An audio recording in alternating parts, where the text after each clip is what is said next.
이 집값이 주춤하고 있다는 소식이 누구에게나 반가운 건 아닙니다. 영혼까지 끌어모은 빚으로 집 산 사람들, 이 영끌족들은 집값 떨어지면 빚 부담이 더 커지죠. 이 금리가 치솟으면서 이미 대출 이자 부담은 커졌습니다. 박정석 기자가 그들의 고민을 들어봤습니다. 대출 금리가 연일 오르면서 이른바 영끌로 내 집을 마련한 사람들은 숨이 턱 막힙니다.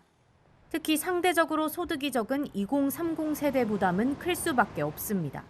집값이 좀 더 오를 것에 대비해서 흔히 말하는 이제 영끌로 이제 대출을 받아 집을 구매했는데 월급 대비해서 이제 겨우겨우 갚아 나갈 정도였는데 이제 갚아야 할 금액이 더 커졌으니까 어떻게 해봐야 될지 좀 걱정이 많아요, 지금.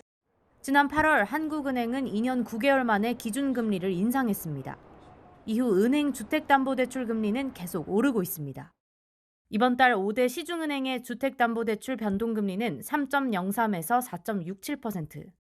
지난해 7월과 비교하면 큰 폭으로 상승했고 갚아야 할 원리금도 늘었습니다. 최근 줄어든 주택 거래량과 주춤하는 집값도 이들을 불안하게 만듭니다. 최근에는 거래도 잘 없고 주가도 막 많이 뛰진 않아서 수익까지는 아니어도 좀 불안하긴 하죠.